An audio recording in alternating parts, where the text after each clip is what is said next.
Olá pessoal, você que está assistindo essa live é sobre câncer de mama. Hoje a gente vai bater um papo com a Dani, mastologista, e basicamente fazer aqui um bate-papo sobre todas as etapas ali que essas mulheres passam. A Dani já entrou, já vou convidar ela. Quem está entrando, sejam todos bem-vindos.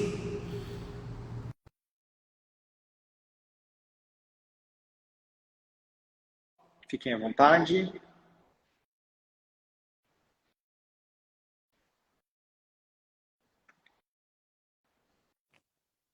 Oi Dani, tudo bem? Oi, Lucas, tudo e você? E Tudo aí? bem. Tá me escutando bem? Tô escutando direitinho você. Só não tô Mara. te vendo, não sei, deu algum erro aqui, acho. Eita, Mas não tá me tá me enxergando? vendo, né? Tô te vendo, talvez a internet Tranquilo, aí. tranquilo. Pessoal que devem estar me vendo aqui, depois comentem aí, por favor. Sejam Sim, bem-vindos. Dani, obrigado por estar aqui. Hoje a gente vai bater um papo aqui sobre câncer de mama e um bate-papo aqui com a Dani, mastologista. Ela vai se apresentar para vocês. E a ideia é a gente fazer um bate-papo descontraído, falar um pouquinho ali das etapas, né, de rastreamento, um pouco de como é que é esse diagnóstico, né? Tem várias dúvidas que um monte de mulher comenta e hoje a gente vai bater um papo aqui sobre isso. E é isso, Dani, se pudesse apresentar, obrigado por estar aqui, viu? então, primeiro, obrigada pelo convite, Lucas. É um prazer estar aqui, poder trazer algumas informações nesse Outubro Rosa, né? Então, eu sou a Daniela, eu sou médica mastologista, eu sou formada pela Unicamp e pela USP, e hoje meu dia a dia é falar e tratar pacientes com questões da mama, seja elas em fase de rastreamento, né? Ou também no diagnóstico. Então, acho que hoje vai valer a pena a gente tirar algumas dúvidas assim que são às vezes mitos, às vezes verdades, né? E fica essa dúvida, né, Lucas? Então, acho que vai ser bem interessante. Muito bem. Com certeza, eu acho que todo mundo, toda mulher que tem algum tipo de nódulo na mama ou alguma queixa na mama já se preocupa muito, né? E todo mundo acha que é câncer, mas vários desses nódulos não são, né? E você vai poder falar isso pra gente. E a gente vê que essas mulheres, quando já chegam no diagnóstico, né? E quando chegam em etapas de tratamento, muitas vezes já passaram pelo mastologista, né? Já fizeram muitas vezes algum procedimento cirúrgico, mas antes disso tem muita coisa que já aconteceu, né? Então já tiveram algum tipo de sintoma, enfim, já acompanharam com vocês por muito tempo. E aí eu acho que a gente poderia começar exatamente nesse pré, né? Então, conta um pouquinho pra gente como é que é a sua rotina, o que, que você vê mais no consultório em termos de queixa da mama em si, não necessariamente só de nódulos, mas que as Uhum. mulheres mais apresentam. Na verdade, o que mais assusta é claro quando essa mulher palpa algum nódulo, né? Aí é o que vai trazer maior preocupação. E aí, vendo que esse nódulo persiste, né? É claro que sempre precisa procurar pelo menos o atendimento do ginecologista e, se possível, o mastologista, né? Para investigar um pouco melhor. Isso é o que mais assusta em geral a mulher quando ela sente alguma coisa de diferente, né? Mas, assim, de nódulos que são mais suspeitos, assim, em geral são nódulos que são de característica mais endurecida, pouco móveis, né? Em relação, tem só em um lugar da mama, não, você não palpa em mais nenhum outro lugar, ele não se mexe, né? Porque tem alguns outros nódulos que são mais lisos, você empurra ele para um lado e para o outro. Esse tipo de nódulo, em geral, tem característica benigna. Às vezes, quando vai fazer ultrassom, às vezes é um cisto, que é como se fosse uma bolinha de água e não vai gerar nenhuma preocupação, né? Agora, é, agora os nódulos que são um pouco mais suspeitos, em geral não vão ter dor, né? Que também é uma outra queixa que a mulher chega, né? Ela fica com muita angústia quando sente dor, né? Na maioria das vezes a gente também não sente nada, né? Em relação a nódulos de câncer, né? Então, é, a gente precisa investigar quando tem alguma queixa. Então, o que, que são as principais queixas? Nódulos palpáveis, dor na mama, saída de secreção pelo mamilo. Essa secreção ela vai ser mais preocupante se sai só de um lado em relação ao outro, tá? E principalmente se for de característica mais de água ou sangue até. e principalmente se sai só por um furinho do mamilo. Se não, a gente vai precisar investigar, mas em geral são secreções mais benignas, né? Mas acho que essas são as principais queixas assim de sentir na mama. Mas outros pontos que vale a pena mencionar é se aparece alguma ferida na mama, seja na pele ao redor da mama, como também no mamilo, né? Então, são, são situações que não são normais. Às vezes a mulher acha que é só uma alergia, né? Mas passado o tempo que uma alergia melhoraria e ela não, essa ferida, esse machucadinho não melhorar, aí a gente precisa investigar, né? É, e outras situações também que às vezes a gente vê no dia a dia é a mulher que já tem um antecedente na família de alguém que teve um câncer de mama e aí também fica preocupada de quando tem que ser o melhor momento para fazer seus exames. Mas isso é um apanhado aí geral. Muito bem. E me diz uma coisa, assim, quando a gente pensa nesse rastreamento, nesse cuidado, né? Então, acho que nada melhor do que a própria mulher no dia a dia se tocar e se olhar, né? A gente sabe que não são todas que têm esse nível de preocupação. Hoje em dia, eu acho que com as campanhas de Outubro Rosa, que fala muito, né, do diagnóstico precoce, do rastreamento, isso está mais popular. Mas acho que o primeiro passo seria esse, né? E aí, em relação a exames, assim, existe uma confusão que eu acho que todas as mulheres fazem. Todo mundo fala da mamografia. Então, como é que funciona isso? Conta um pouquinho pra gente. Assim, qual seria a idade? E além da mamografia, né? Ultrassom, o que vocês geralmente indicam? Sim. Começando pela palpação, o autoexame, acho que sempre vale a pena a mulher ter o autoconhecimento do corpo, né? Não é no sentido de que ela vai se autodiagnosticar qualquer coisa, mas uma mulher que se conhece, sabe como é a sua mama normal. Caso em algum momento venha sentir algo, ela vai saber identificar, né? Agora, aquela mulher que não conhece muito como é seu corpo, às vezes nem vai perceber que tem uma coisa anormal acontecendo ali, né? Principalmente quando a gente vê, às vezes, a simetria de uma mama em relação à outra, ou às vezes um lugar que está retraído, um mamilo que suga para dentro e não sai mais, né? Então, tem pequenos detalhes que às vezes a mulher ela poderia perceber se ela conhecesse melhor o seu corpo. Hoje, infelizmente, 70% das mulheres no Brasil acabam fazendo o seu, assim, palpam o seu tumor da mama, né? Isso é um dado muito ruim. Então, por isso que eu acho que é importante ter essa conscientização da mulher se autoconhecer, tá? Agora, como que é feito esse autoexame, né? Então, o ideal é ser feito uma vez por mês, não precisa mais do que isso, não precisa palpar todo dia, tá?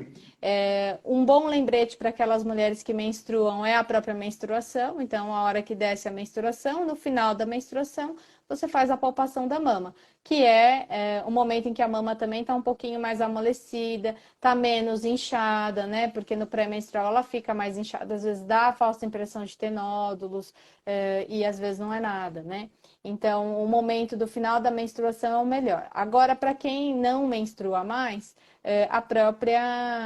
Aí, uma vez por mês seria suficiente, tá? Pode ser no banho, pode ser na frente do espelho, tá? A técnica não tem uma técnica específica, o importante é que você palpe toda a mama, tá? O ideal é que, por exemplo, na mama esquerda, você use a sua mão direita para fazer a palpação e na outra mama, na mama direita, usar a mão esquerda, porque fica mais fácil de você alcançar toda a mama, né?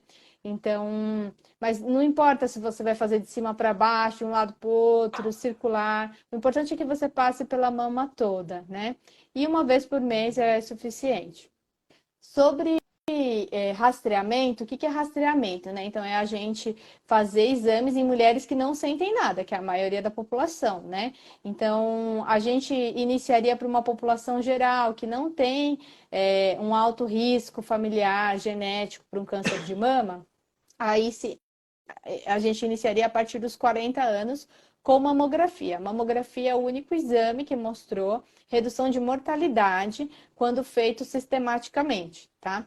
É claro que tem suas falhas, nem toda mamografia às vezes vai identificar, principalmente quando a gente está falando de mamas densas, então mulheres ainda que estão mais jovens têm as mamas mais densas, então muitas vezes a gente vai precisar complementar com o ultrassom, mas o ultrassom por si só, ele não é bom para identificar lesões iniciais. Por quê? Porque ele não vai identificar calcificações, às vezes pequenos nódulos, depende muito da técnica do médico que está fazendo. Então, ele é operador dependente e máquina dependente. Depende se a máquina dele tem qualidade ou não. Então, não é feito, não é recomendado fazer ultrassom sozinho, né? Ideal é que a mamografia seja feita e a mamografia em primeiro, né? Ela já dá um panorama geral, você tem a chapa das duas mamas em duas incidências e a gente consegue ter uma noção um pouco mais tridimensional dos achados, né? Aí essa mamografia, então, iniciaria a partir dos 40 anos, sendo a frequência uma vez por ano, a não ser que tenha algum achado que mereça ser acompanhado com um tempo mais curto, mas essa é a frequência ideal. Agora, mulheres que têm um alto risco familiar, que haja, às vezes, tanto uma suspeita de uma mutação genética ou até mesmo já haja constatação de uma mutação genética, a gente vai individualizar esse rastreamento, vai iniciar mais precocemente e vai associar também, além da mamografia, a ressonância de mamas. Por que a gente não faz ressonância de mama para todo mundo? Primeiro, que é um exame muito caro, né? Segundo, que é um exame que também pode dar falsos positivos. Então, eu brinco muitas vezes que a ressonância às vezes enxerga mais do que existe, né?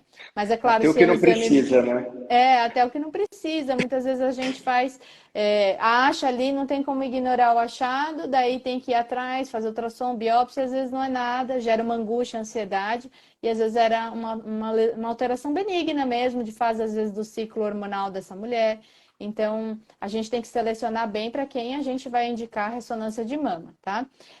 Mas o mais importante aqui é falar sobre a população geral, porque, assim, o câncer de mama, ele é mais ele é principalmente a causa, ele é multifatorial, né? E ao contrário do que muitos acham, que isso vai acontecer com quem já teve algum histórico familiar, só de 5 a 10% são cânceres de origem genética. Então, 90% são. O câncer de mama é aleatório, mulheres que nunca tiveram nenhum antecedente familiar. Então, tem muito mais a questão comportamental, estilo de vida, relacionado do que a própria genética, na maioria dos casos.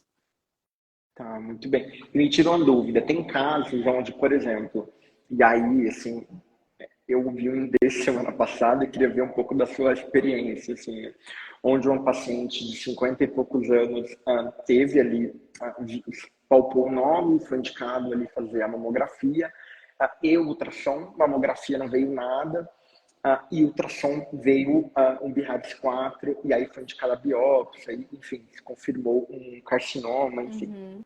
Você vê isso na prática, isso é pouco Sim. frequente. Não, a gente às vezes vê mesmo não ser visível a mamografia, principalmente quando a gente tem alguma mama que é um pouco mais densa, por mais que ela já Tá? tivesse 50 e poucos, às vezes na sobreposição de imagens não fica tão clara a evidência de um nódulo, às vezes é uma discreta simetria, a depender de quem lauda, às vezes passou batido, né? Então, por isso que às vezes, nesses casos, é recomendado mesmo associar o ultrassom de mama para investigar melhor e ver se, né, realmente nessas mamas densas a gente não enxerga nada demais. Mas às vezes acontece, tá? Então, por isso que é importante ter a avaliação, assim, não basta fazer o exame, aí você lê o laudo lá e tá E tudo vai bem, né? Com o embora, né? paciente. Tem que, às vezes, ter uma avaliação complementar, porque isso. A mesma coisa é só ler o laudo, né? Às vezes tem médico que só lê o laudo, né? E aí a pessoa que laudou Fez fala de um nódulo que você olha e fala, errado. benigno, né? É. Mas aí você vai ver a imagem, é um nódulo irregular, né? Que merece também. Então, às vezes a gente vê. A gente tem categorias, né, de BIRADS. BIRADS é um nome para categorizar e tentar padronizar os laudos. Mas mesmo assim, às vezes não é 100%. Então, sempre o médico precisa analisar as imagens. Às vezes ou porque o laboratório não deu, ou enfim, às vezes chega paciente só com laudo, né? E a avaliação fica incompleta mesmo. Precisa ver a imagem, porque às vezes a pessoa lauda, você lê daquele jeito, parece que é um nódulo, tá tudo ok, né? Mas você vai ver a imagem, às vezes ele é um pouquinho irregular, tal, às vezes merece fazer uma biópsia, né? Então, nem sempre, infelizmente, sai Deveria. como o padrão, né? Como deveria. Eu lembro sempre, e eu dou esse exemplo para várias pessoas, que você mostrou no seu Instagram, acho que eu nunca te contei isso, exatamente de um caso desse, onde veio um nódulo, um laudo X, e aí você olhou a imagem, e aí realmente foi fazer a biópsia e confirmou algo maligno, né? Isso eu acho que é assustador, mas eu acho que isso é importante, o paciente ele tem um vínculo importante com o médico, e questionar, e falar, olha, vê essa imagem, mesmo no plano de saúde, ou até no SUS, né? Eu acho Sim. que é ótimo que várias pessoas têm acesso, né, a uma Uhum. consulta, um atendimento mais personalizado, mas existe uma grande parte da população que muitas vezes não vai ter, e eu acho que quando o paciente está empoderado de informação, de conhecimento, ele consegue ali questionar, né, o médico e trazer esse questionamento, né? Com certeza, assim, acho que a pessoa que está bem informada vai poder questionar e entender melhor. É, por mais, às vezes falta informação um pouco, às vezes não sei se pela pressa, enfim, às vezes faltam informações para a paciente, ela é a principal interessada, ela que está envolvida ali, né? Verdade. Ela precisa Sim. entender o que está acontecendo e tirar as dúvidas, né? E se, enfim, o médico, enfim, não falou espontaneamente, acho que vale sempre perguntar, né? Porque precisa sempre sair sem dúvida mesmo do que está acontecendo, do que foi feito. Se, não, mas a imagem também tá tudo bem, tá? Então, aí olhou, a pessoa vai olhar a imagem lá, se tem, Questionou, né? né? Exato. Eu acho que é o paciente no centro do cuidado, mas ele enquanto também é uma pessoa proativa para o seu autocuidado, né? Sim, Eu vejo que muitos pacientes passam com o médico X, Y, Z e muitas vezes se sentem tão acuados, é muito engraçado isso, né? Historicamente, eu acho que a gente tem isso, né? E os pacientes não questionam mesmo, né? Mas que bom que está sim. mudando, né? Está mudando Eu bastante. acho que sim. E, Lucas, acho que uma coisa que também vale a gente conversar um pouco é sobre os hábitos de vida, assim, alimentação, já que a gente está falando com você, que é nutricionista, né? E vira e mexe, às vezes a gente vê saindo aí nas notícias, né? Algumas algumas coisas sobre alguns alimentos. Aí eu queria que você falasse um pouquinho sobre o que é real, o que não é, se tem algum alimento mesmo que pode causar câncer ou não, assim, no consumo que a gente tem diariamente não é relevante, né? O que você costuma recomendar, assim, tanto para quem chega até você querendo prevenir, né, de desenvolver algum câncer, mas até mesmo algumas pacientes mesmo oncológicas chegam, elas ficam muito assustadas com o diagnóstico. É conversado um pouco sobre estilo de vida, né? Prática de exercício, alimentação, mas assim, o que é real mesmo nisso tudo? Hoje a gente sabe que o estilo de vida ele faz parte da prevenção, tratamento e pós-tratamento, né? Eu brinco que se os pacientes não tiverem esse tipo de entendimento e às vezes começa um tratamento oncológico, ele está fazendo pela metade. Então ele está fazendo só cirurgia, quimioterapia, ele está fazendo pela metade. Eu brinco que ninguém questiona, né? Muitas vezes o tratamento, a biópsia, várias coisas do tipo, mas o estilo de vida as pessoas vão deixando pela própria rotina, né? Então a gente primeiro precisa entender que esse estilo de vida e a inclui alimentação, ele faz parte de todas as etapas. Pensando em prevenção, eu acho que tem muita coisa por aí, muita gente falando besteira mesmo, por falta de conhecimento, por achar que tudo dá câncer, né? E não é muito bem assim. Então, se a gente for listar algumas coisas, eu acho que é importante a gente falar do peso, então, principalmente da composição corporal. Hoje a gente sabe que o perfil dessas mulheres que têm ou vão ter um diagnóstico de câncer de mama está muito associado a um sobrepeso e obesidade. É um fator de risco muito grande. E eu gosto sempre de começar por esse fator, porque ele já demonstra todo o outro perfil do estilo de vida dessas mulheres. Então, muitas vezes, essa composição corporal desregulada, associada a muita gordura corporal, está muito associada a hábitos de vida, à alimentação desequilibrada. E aí a gente está falando de um contexto alimentar. Eu brinco que muito mais do que um alimento específico, a gente tem um contexto de estilo de vida. Então, essas mulheres muitas vezes têm um alto consumo de uma dieta ocidental. O que que é isso? Eu estou falando de uma dieta que tem pouca fibra, ou seja, tem poucos grãos integrais, frutas, legumes, tem um monte de produto ultraprocessado, que aí a gente está falando de bebidas açucaradas, embutidos. Então a gente fala de salsicha, mortadela, presunto, peito de peru, que todo mundo acha que é saudável, né? Tem Uhum. essa. E É, aí peito de peru é esse melhor do que presunto, é né? isso, exatamente. Aí eu brinco que assim, é melhor por onde, né? Por qual ótica? Que é mais magro realmente, mas não deixa de ser um embutido. E é um conceito que as pessoas vão acreditando, né? Então, esse estilo de vida, que a gente tem muito produto super industrializado, que ele perdeu a característica primária, ou seja, uma manga, e ele virou um néctar, ele virou Uhum. uma caixinha que tem 10% de fruta e os 90% de água e açúcar, ele deixou de ser um alimento mais íntegro para se transformar numa coisa super ultraprocessada. Então, esse estilo de vida, ele está muito associado com o desenvolvimento de câncer, mas não por um alimento necessariamente específico, tá? Claro que tem ressalvas, né? Então, os embutidos, a gente sabe que existe uma associação já com o risco de câncer, e aí eu estou falando também desses, como eu falei, presunto, mortadela, salsicha. E por que que isso Linguiça. acontece? Linguiça, que muita gente come linguiça de mistura, né? Isso, Porque muitas vezes é como carne, barato, né? como Uhum. carne. E a gente tem que lembrar, eu brinco que aqui no Instagram é tudo elitizado, né? Então todo mundo é high ticket, todo mundo tem uma vida incrível, mas a grande maioria da nossa população não tem acesso a um monte de coisa que a gente diz ser saudável, né?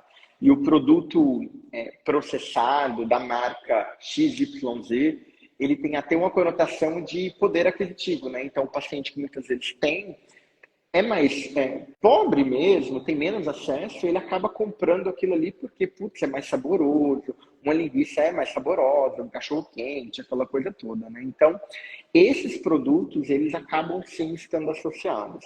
Hoje não tem uma dose recomendada, o mínimo que a gente puder consumir melhor que seja. Ah, Uhum. eu consumo 2 vezes por semana. Então reduz, consuma a cada 15 dias, coloca alguma coisa no lugar, né? Eu acho que o grande problema é que quando todo mundo fala de alimentação, as pessoas só querem tirar e não inclui nada, né? Então fica uma coisa muito louca, assim.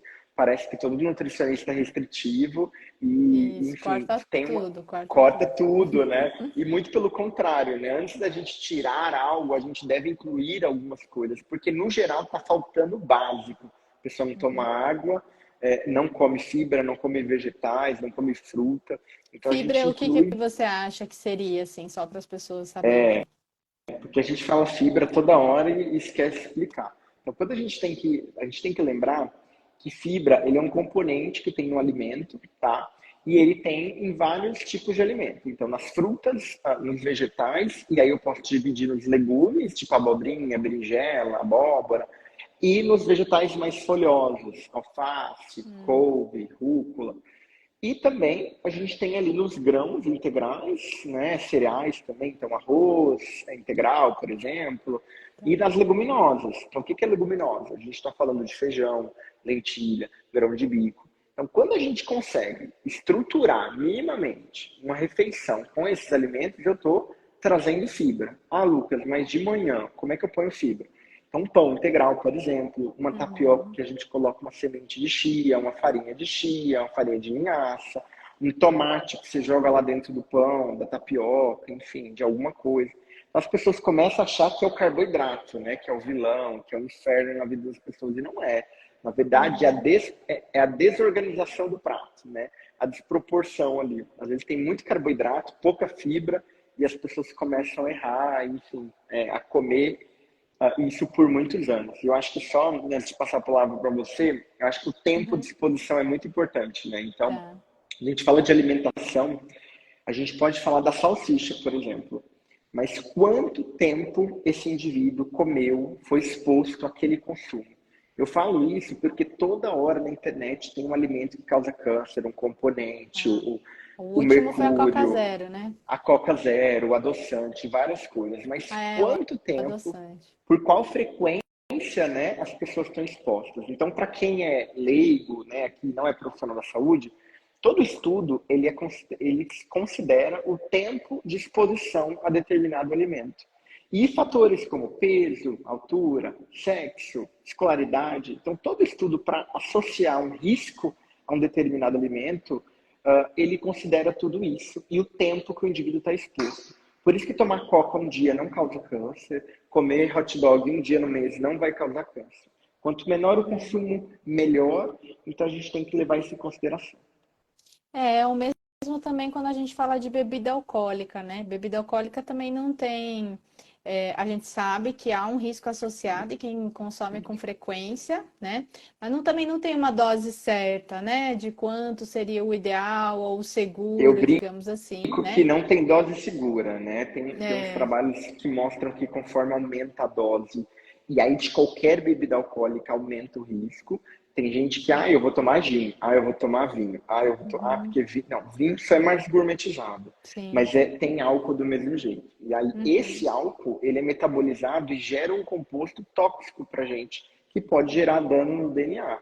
Mas qual é a frequência? Esses dias eu atendi uma paciente que ela já teve um diagnóstico, num pós-tratamento, e bebendo 2 taças de vinho por dia à noite. É bastante coisa, é gente. É bastante coisa. bastante. É muita coisa, principalmente para mulher que já teve um diagnóstico de câncer, né? Tá super bem hoje, mas é bastante. Então, acho que depois da pandemia, as pessoas normalizaram o consumo de álcool como algo prazeroso, como algo muito frequente. As mulheres, né? Não sei se você encontra isso Dani, no consultório, mas as mulheres estão cada dia bebendo mais, né? Era muitos homens antigamente, mas agora está bem frequente as mulheres, né? Infelizmente, sim. A gente vê e em geral é vinho, né? Ah, não, mas é só uma taça, 2 taças. Não, não bebo Uma muito. garrafa. Começa na É, quinta e termina no domingo, né? mas eu falo, ah, não, mas é só no final de semana. Mas quando começa seu final de semana? É na quinta, é na sexta, é sexta, sábado, domingo? Porque se for, já foi 3 dias, já foi quase metade, né, da semana. E qual o Então, contexto, né? Porque é, ninguém bebe vinho e toma cerveja comendo alface, né? Assim, no geral não é, é. em Então, geral não, né? o que Uhum. acompanha ali, no geral, é muito fora do que deveria ser, né? Ninguém está falando que Sim, quem gosta de consumir, tem prazer em consumir, não deva consumir no sim. final de semana ou pontualmente, mas É, vale a é só reflexão, um. né? Vale a reflexão É isso, é assumir alguns riscos, né? Você vai Isso. ter o seu momento de prazer, mas também tem alguns riscos que vão ser assumidos e é isso, assim, a gente tem que fazer algumas escolhas, né? Ninguém tá livre Então, de nada, senão a gente entra numa bolha e aí ninguém vai ter câncer. Ou a gente morre cedo, é, aí ninguém tem câncer, tá tudo bem, né? E é, uma coisa, só para fazer outra pergunta, eu acho que até no contexto de estilo de vida, é a gente lembrar da dieta do Mediterrâneo, que é algo que a uhum, gente tem algumas evidências, né, principalmente em prevenção ali, e é basicamente isso que a gente falou: muita fruta, vegetais, menos um consumo menor de proteína animal, mas lembrar que sempre quem tem acesso, cabe uma avaliação individualizada, né, para regular esse estilo de vida, né? E aí eu queria te fazer uma pergunta. uhum, Vamos pensar que a gente tem uma mulher que ela, né, teve um diagnóstico de câncer, fez uma biópsia, né, lembrar que precisa da biópsia. E qual é o próximo passo? Então, as mulheres sempre ficam perdidas, né? Vai para um oncologista, vai para um mastologista. Como é que funciona essa rotina, assim? Em geral, um pouco mais difícil a biópsia ter sido pedida pelo ginecologista, né? Mas às vezes acontece, né? E aí ela veio do ginecologista já com a biópsia, mas em geral o gineco ele já acaba direcionando ao mastologista. Ou então o mastologista que fez o próprio pedido da biópsia. Então acaba que a maioria das vezes, eu creio que é o mastologista que está assim na linha de frente. Às vezes acaba acontecendo a paciente pegou a biópsia, tal, daí fala câncer, aí vai atrás do oncologista, né? Mas que ele também vai saber direcionar aí o que vai ser a próxima etapa do tratamento. Mas, em geral, a gente leva algumas informações em consideração para ver o que vai ser a próxima etapa, seja se a gente está falando de um nódulo, o tamanho desse nódulo, em relação à mama, qual que é a proporção, né? Eu brinco que o câncer ele sempre tem um nome e um sobrenome, né? Então, o nome, se ele é um câncer dos ductos da mama, se é um câncer dos lóbulos da mama, enfim, tem alguns tipos, né? E os subtipos moleculares, que daí a gente está falando de uma análise mais detalhada em relação a receptores hormonais, presença da proteína HER2, né? Então, enfim, tem alguns marcadores que vão também nos direcionar ao que vai ser a fase inicial de tratamento, levando em consideração, então, tamanho de tumor, idade da paciente, se ela tem problemas de saúde, né? Se esses problemas de saúde são suficientes para a gente restringir algum dos tratamentos que ela possa precisar, né? Mas hoje a gente vê cada vez mais, às vezes a gente invertendo a ordem do tratamento, não só em tumores maiores, mas às vezes tumores pequenos, né? Começando, que antes começava-se praticamente quase sempre assim Pela com cirurgia. cirurgia, né? Mas hoje, com a chegada de algumas medicações, algumas terapias-alvo, né, que a gente fala, então, assim, a depender desse subtipo, às vezes a gente vai acabar preferindo iniciar o tratamento com o tratamento sistêmico, ou seja, quimioterapia e terapia-alvo em geral associada. Mas a maioria dos tumores hoje ainda são aqueles que têm receptores hormonais positivos, né? Então não é a maioria, né? E aí, nesse sentido, aí, às vezes a gente vai analisar também mais o tamanho do tumor em relação ao tamanho da mama, se a axila tem doença, se não tem, né? Que são alguns marcadores de risco, né? Para essa mulher ter alguma recidiva no futuro e tudo mais. Daí a gente acaba optando, então, por começar, às vezes, por cirurgia ou inverter a ordem, né? Mas são esses os critérios que a gente leva em consideração para tomar a decisão, né? Se ela vai começar por cirurgia ou vai fazer o tratamento sistêmico primeiro. Só para explicar também os tipos de tratamento que a gente tem, hoje a gente então tem vários tipos de tratamento, né? O câncer de mama se tornou o mais frequente dos tipos de câncer, e ele é o que tem mais mortalidade em mulheres, então é o que é mais estudado, né? Então, cada vez mais chegam drogas novas que estão em estudos, que aí vai se comprovando benefício em questão de sobrevida e tudo mais, e aí a gente vai conseguindo incorporar isso no nosso dia a dia na prática clínica, né? Então, a gente tem tanto a cirurgia, que já foi, né, uma das primeiras coisas que surgiu aí como tratamento de câncer de mama. Aí a gente, de opção de cirurgia, a gente sempre aborda ainda a mama e a axila, né? A mama, às vezes, a gente vai ver se é possível. Sempre que é possível, a gente sempre tenta preservar a mama, né? Algumas situações, às vezes, a gente vai sugerir algo como remover a mama toda, seja porque a proporção do tumor em relação à mama é desproporcional, né? Então, muito tumor para pouca mama. Ou também, se a gente identificou um alto risco ali, enfim, a gente sabe que essa mulher tem um risco genético também. Aí, às vezes, a gente vai avaliar também a indicação da mastectomia, mas sempre que é possível, a gente tenta preservar a mama, porque a longo prazo, comparar a mastectomia com um quadrante e depois fazer a radioterapia, o resultado de sobrevida é o É mesmo, né? muito bom. Então, a gente vai sempre tentar ser o menos agressivo possível, porque depois a gente também está falando de uma mulher com a sua autoestima, né? O máximo que essa mulher tiver, né, de remoção de tecido mamário é melhor para ela, né? Então, o que vai gerar de assimetria, né, vai ser melhor, né? Então, sempre que for possível, a gente sempre tenta preservar o máximo de mama, né? Da axila, hoje, cada vez menos a gente faz aquela cirurgia de esvaziamento da axila. Tem as suas indicações precisas, mas cada vez mais a gente tem conseguido fazer uma pequena amostragem de linfonodos, então a chance dessa mulher depois ter inchaço importante na mão, braço, né, naquele membro superior, é bem menor do que se era antigamente, né, que às vezes a gente via aquele linfedema bem importante, que chega a ser até doloroso, né, Então, hoje a gente tem conseguido ser menos agressivo na axila também. Além de cirúrgica, de falar de cirurgia, tem a parte de quimioterapia, principalmente agora as terapias alvos, as imunoterapias, seja para quem tem HER2 positivo, seja para quem é triplo negativo, né? Então tem algumas opções de medicações para a gente associar, tá? E também falando para o sistêmico, né, que vai para o corpo todo, também tem o bloqueio hormonal, né? E aí, às vezes, a gente tem medicações, seja bloqueio hormonal só com medicação via oral, né, que é por boca, seja tamoxifena, anastrozol, letrozol, enfim, tem várias opções. Depende da fase que essa mulher tá, se ela já está na menopausa ou se ela não está. Pode ser que seja indicado induzir essa mulher a entrar na menopausa também, né? Então, tudo é uma avaliação, cada vez mais o tratamento do câncer de mama tem sido individualizado. Então, é difícil se comparar com a outra pessoa que você conhece. Então, eu tenho um câncer de mama e eu conheço uma vizinha, uma prima ou alguém, uma amiga que teve também, e aí o meu foi pior que o dela. É difícil dizer, viu? Porque eu fiz o tratamento X e ela fez o Y, né?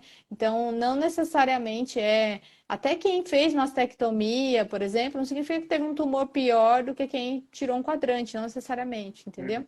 Então, eu sempre falo que é bom não se comparar com as outras pessoas, porque primeiro que cada pessoa é uma, né? Segundo que também que o tumor se expressa de diferentes formas, né? Então, não se procurar ao máximo não se comparar, porque não significa assim, vai acontecer a mesma coisa que aconteceu, sabe? Então, cada caso é um caso mesmo.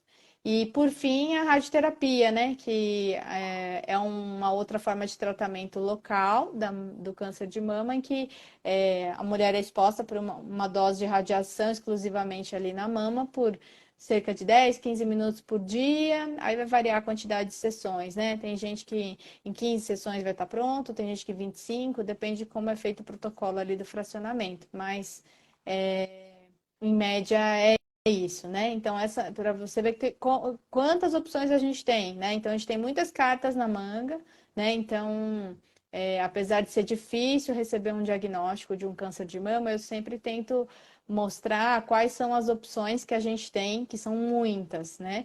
E a escolha dessas opções vai variar muito, é individual, assim, é caso a caso, né? Mas saber que existem várias opções, várias combinações diferentes que podem ser feitas.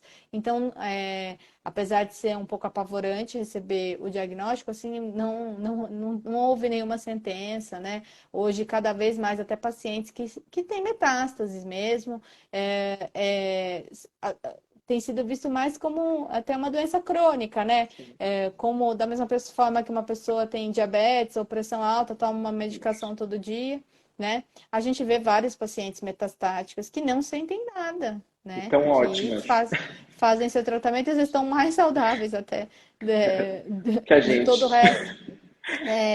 Então, hoje a gente tem visto, isso, a questão de ficar mais crônico, né? E ir acompanhando, e às vezes são tumores apesar de terem recidivado, eles não são tão agressivos, né? Então, é, cada vez mais, principalmente com essas chegadas de novas medicações, assim, a gente tem visto isso, né? E me conta uma coisa, assim, quando a gente fala de metástase, cura, essa coisa toda, eu acho que nunca fica claro para 90% dos pacientes, porque eu acho que muitas vezes o próprio oncologista já de início, né, e eu digo oncologista por proximidade, por ver muito relato de pacientes por conta dos oncos, que acaba guiando mais nesse sentido, mas acho que nunca ficou muito claro, né, se a paciente vai fazer um tratamento curativo ou é um tratamento que vai cronificar mais a doença. Então, hoje, pensando numa paciente, por exemplo, que iniciou com um diagnóstico bem localizado na mama, operou, fez quimio, rádio, enfim, está no bloqueio hormonal. Como é que vocês seguem isso? Né? A partir de quanto tempo se considera que essa paciente eventualmente está curada mesmo? Né? Porque cura é algo muito complexo de falar, né? E eu sempre É, tenho muito receio, a e aí eu tenho palavra minha opinião, é. é muito pesada, né? Como é que você Uhum. lida com essa angústia? Porque com certeza alguém te pergunta isso, né? Sim. É, primeiro, a primeira coisa quando a gente tem um diagnóstico assim é perguntar se eu vou ficar curada, né? Essa é uma das primeiras perguntas. E quando a gente tem um diagnóstico precoce, um tumor bem localizado, assim, a gente está falando realmente de altas taxas de cura, mais de 90% de chance de cura, ou seja, dessa doença não recorrer, não ter recidivas, né? Mas essa palavra é muito forte, assim, é quase como se a gente estivesse fazendo uma promessa, né? Exato. E a gente garantisse que isso nunca vai acontecer, né? Então, a gente está falando de chances, E né? que Chances não é mais de assim, né? 9. E mesmo assim, a palavra cura eu acho que também é muito ampla, assim, o que é cura, né? O que que é a cura? Você não ter doença, mas é, será que tem gente que às vezes se cura quando tem um câncer? Às vezes a pessoa tem um outro problema e só consegue encarar esse outro problema depois que fez o seu diagnóstico, né? Então é uma palavra bem difícil de dar um significado assim, né? Mas eu creio que a maioria das pessoas quando fala é mais essa coisa da ausência de doença, né? Então a gente faz uma vigilância mais próxima, principalmente nos primeiros anos de diagnóstico. Às vezes a mulher ainda vai estar recebendo medicação, mas assim a parte mais intensa do tratamento, em geral, é no primeiro ano e meio no máximo, né? Já vai ter passado, se for preciso de quimioterapia, já vai ter passado por esse processo. Imunoterapias, em geral, levam um ano também para tirar, né? A cirurgia, sei lá, em 1, 2 meses você já está recuperada, a radioterapia mais um mês, né? Mas a maioria acaba tomando medicação, por exemplo, um bloqueio hormonal, que às vezes vai durar 5, 7 anos, né? Sim. E aí, durante esse período, assim, a gente faz um acompanhamento semestral, né? Claro, se houver indicação de a gente investigar antes, a mulher começou com uma queixa antes de 6 meses, ela vai antecipar o atendimento, né? Mas assim, não, tratei, agora eu só vou acompanhar, não sinto nada. Em geral, a cada 6 meses, essa mulher precisa ser examinada, tá? E exames de mama, pelo menos anuais.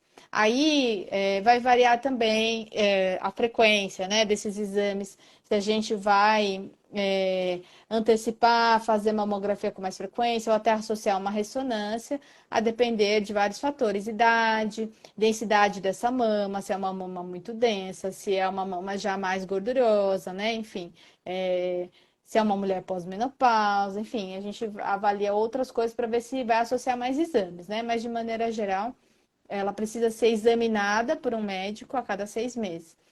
Se houve às vezes alguma dúvida de algum exame que na época que fez o diagnóstico, por exemplo, viu que tinha um pequeno nódulo no pulmão, às vezes é um nódulo de nada, assim, menos que 1 centímetro, que está ali, às vezes é uma cicatriz que teve de uma pneumonia que teve no passado, enfim.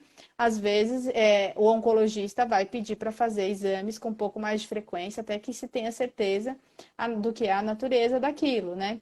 Então, às vezes, em alguns períodos, é feito um tratamento, um acompanhamento um pouco mais curto a cada 3 meses. Né? Às vezes o oncologista faz um pouco mais de perto, até mesmo também para acompanhar os efeitos colaterais das medicações que estão sendo ali prescritas, né? E a tolerância, né? Porque também tem muita mulher que às vezes acaba descontinuando o tratamento porque não consegue tolerar efeito colateral, né? Então, por isso que o acompanhamento tem que ser de perto. Não adianta voltar dali 6 meses, mas eu parei no segundo Bloqueio mês. hormonal, socorro, né? E eu acho que a gente Isso. pode, então, pensar que é o que elas não pensam, que terminou toda essa parte mais pesada e está em um bloqueio hormonal por 5, 7 anos, elas estão em tratamento, né? Sim. E deve-se ter esse cuidado. E o que eu vejo, às vezes, é o contrário, né? A mulher, ela, enfim, vai viver, né? Porque passou dessa parte mais pesada, está usando bloqueio e aí vira uma zona.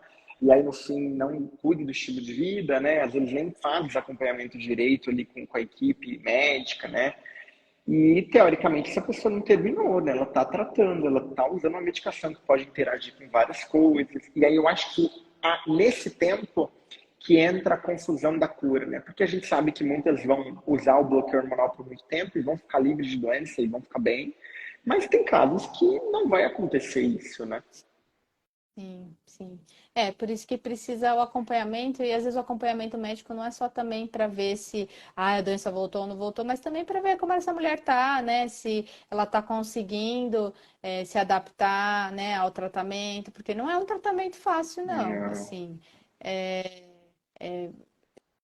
pode ter bastante efeito colateral, por isso que é uma coisa é multidisciplinar, né, Lucas? Então, Sim. assim, tem o mastologista e o oncologista, mas tem também você, nutricionista, tem o educador físico, né, que também tem que Físio, estar, né? fisioterapia, às vezes o ginecologista precisa estar perto também, né, porque principalmente quando a gente fala de bloqueio hormonal, às vezes acaba tendo efeitos indesejáveis assim na saúde sexual, né? Então, às vezes prejudica muito a qualidade de vida. Essa mulher tem que voltar a ter ser ao máximo ela mesma, que, né? Durante esse tratamento, né? Então, aí a gente tem algumas formas que a gente pode ajudar a contornar antes que ela desista, às vezes, de tomar a medicação, ou até tome a medicação, mas assim, viva uma vida ruim, Horrorosa, né? né? É É. ruim, assim, triste, né? Não, nada vale a pena mais, porque não tenho prazer com mais nada. Então, é isso, tem que acompanhar, né? Por muito tempo foi um tabu, né? O câncer de mama, Falar de. até É. para se falar em diagnóstico, tratamento, né? A negação, né? Então, hoje chegou muita informação, é muita gente falando sobre isso, muitas famosas trazendo também que passaram por isso, né? Porque sempre tem aquela coisa do mundo do Instagram, o mundo ideal, o mundo perfeito, né? Que ninguém tem problema nenhum. E eu acho que é importante, né, as pessoas perceberem que todo mundo passa por alguma situação, né? E o compartilhar, né, eu acho que é importante, assim, até mesmo para que, assim, as pessoas saibam que você está passando por um momento que não está legal e possam tentar te ajudar de alguma maneira, né? E eu acho que uma coisa, falando dessa etapa, né, até que você pegou um gancho ali do bloqueio hormonal, muitas mulheres têm várias queixas sexuais e não trazem, não, porque muitas vezes ninguém pergunta, né, não se sentem à Tem vontade. muita gente que nem pergunta, E aí né? eu Tem a questão de brinco, não perguntar e aí já não é um assunto que mesmo tem gente que mesmo perguntando a pessoa não não gosta de fala, falar, né?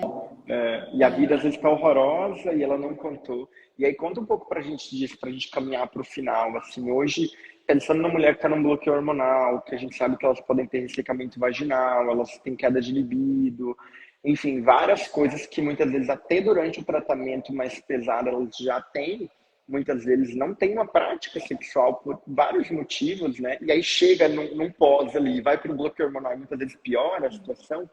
Que Hum, hoje, de uma forma geral, assim, tem para ser feito com essas mulheres, que seja seguro, né? Porque a gente sabe que tem várias coisas que não são sim. seguras, assim.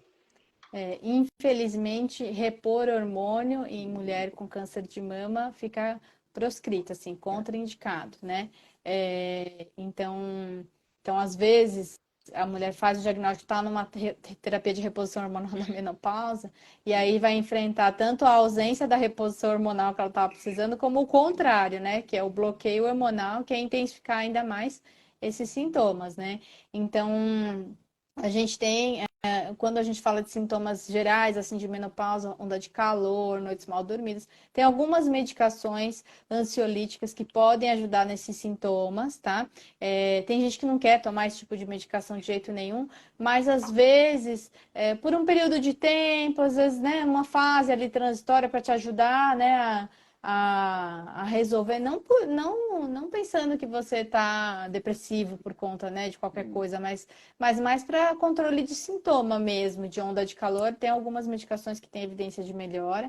A atividade física é um dos principais aliados, assim, então quanto mais melhor, né? Tanto atividade física aí né, uma conversa bem longa, mas a gente fala de atividade física para prevenção, para evitar recorrência, Tudo. para ajudar com efeitos colaterais, é meio que a chave do negócio, né? Então, mas para sintomas de menopausa, assim, o exercício é um dos principais aliados, principalmente exercícios de cardio, né? A parte muscular é importante, assim, mas para fogacho, assim, exercícios que você tem um gasto calórico importante vão te ajudar bastante, né? Especificamente sobre a região íntima, acaba que a gente precisa hidratar muito a região. Então, já não é comum a mulher usar nada ali, né? Sim. Então, aí o uso de hidratante às vezes é um pouco chato de usar, né? Não é agradável, às vezes fica saindo resíduo, né? Depois no dia seguinte. Mas o uso do hidratante pode ajudar bastante a prevenir formação de fissuras, perda do trofismo, né? Mas esse trofismo vai acabar acontecendo, vai acabar diminuindo, né, lentamente, porque o bloqueio hormonal, principalmente em quem faz bloqueio hormonal, né, é muito intenso, né? Aí, às vezes, em algumas situações, a depender de qual é a medicação que ela está usando de bloqueio hormonal, às vezes, localmente, a gente pode fazer uma reposição hormonal tópica, ou seja, só na região íntima. Mas, em geral, é por um período de tempo, né? Algo que tem meio que dia para começar, dia para acabar, sabe? Cronicamente, às vezes, é isso. Depende muito de qual é o bloqueio hormonal que essa mulher está fazendo, né? Então, não dá para dizer que todas vão poder fazer e tudo mais, sem riscos, né? Então, dá para ser feito, principalmente quando a gente está numa situação muito crítica de dor. Tem gente que não é nem só a relação sexual, vai se higienizar, machuca, né? O papel higiênico machuca, vai tomar banho arde, tudo é ruim, né? E às vezes formam umas feridas, umas fissuras que não fecham, né? Então, é, hidratar a região vai ajudar. Fisioterapia pélvica é outra coisa que também ajuda bastante nessa questão, tá? Tanto para aprender, porque aí essa mulher vai começar a ficar sempre contraída, né? Ela ficar com medo, ela fica sempre contraída. Então, a fisioterapia ajuda a relaxar um pouco a região, né? E também alguns exercícios que vão aumentar um pouco a vascularização ali da região, o que vai trazer mais lubrificação. Principalmente na hora da relação, né? Então, fisioterapia é uma coisa bem legal de associar. E também hoje a gente tem o laser, né? O laser, ele é uma tecnologia, então, que a gente, de uma maneira não hormonal, gera um estímulo de colágeno ali, tá?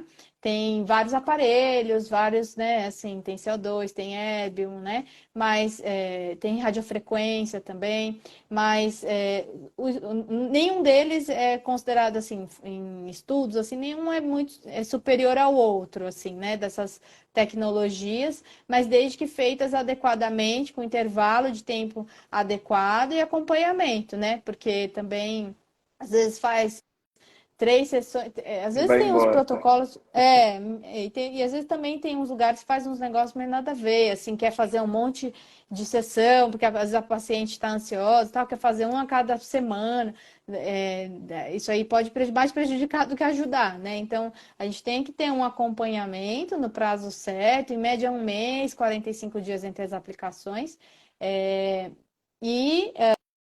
e a paciente também tem que acompanhar, né? Porque às vezes faz, depois some, aí depois volta, aí já tá ruim Não de tem novo, né? resultado. Não É tem igual a muito dieta, resultado. né? Tem gente que às vezes faz uma vez, acha que em uma vez vai funcionar.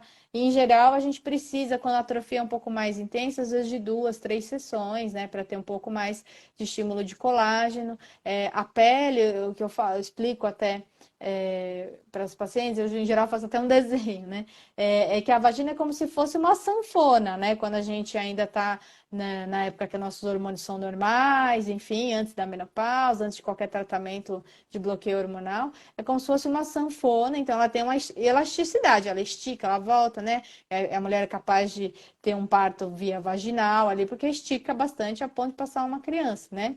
Então, o que acontece com a diminuição hormonal é que essa vagina vai perdendo essas dobras, então vai perdendo essa capacidade de sanfona, de esticar e voltar. E a espessura da parede também, ela vai ficando mais fina. Então, antes ela era espessa, né? Agora ela vai ficando mais fina. Então, às vezes, só de você esticar assim, para ou se higienizar, ou às vezes até quando a gente vai examinar, só dar uma esticadinha, você já começa a rachar tudo, né? Então, porque a pele está muito fina. E o laser ele vai ajudar a estimular um pouco mais de colágeno ali na região, e também aumentar a vascularização local, né? Então, são algumas formas que a gente tem aí de ajudar, falando de saúde íntima e em específico, né?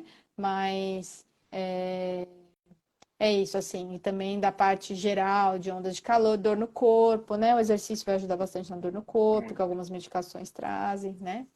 E se Mas é isso, cuidar, né? Eu acho que se ter um cuidar. cuidado, se olhar, se cuidar, lembrar que fazer mamografia não é prevenção, né? A gente tem que mudar o estilo de vida, né? Tem que trabalhar isso. Eu acho que cada vez mais a gente trazer esse conceito, né, de melhora de qualidade de vida na prevenção, no tratamento, no pós-tratamento, para a gente ter uma vida digna, né? E para as pacientes também. Eu acho que é ótimo, né, elas quererem a cura ou quererem a cronificação ali da doença, mas a que custo, né? Então, como que essas Exatamente. mulheres estão vivendo, né, e tudo mais. Mas é isso.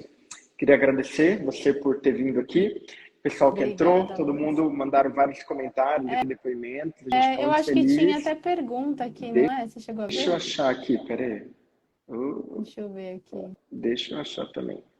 A Diária comentou que estava amamentando quando sentiu o nódulo na mama esquerda durante os exames de Uhum. pré-tratamento, foi constatado Na uh, outra outro na mama, na investigação. mama. Mas, ó, mais uma pessoa que palpou, né? Em geral, a amamentação e gestação, infelizmente, é a mulher que acaba sentindo, né? Uhum. É, Mas, mas eu acho que é isso, eu não vi nenhuma pergunta, não. Acho que era o pessoal comentando mesmo. perfeito. Então, tá bom, Lucas, obrigada aí. Obrigado, Foi, gente. Vai ficar salva a foi ótimo. live. Obrigado, viu? E é isso, ó. Prevenção é o melhor caminho para ter vida saudável. É isso. Nossa mensagem para vocês. Obrigado, Dani. Obrigado, pessoal. Tchau, tchau. Obrigada. Tchau, tchau.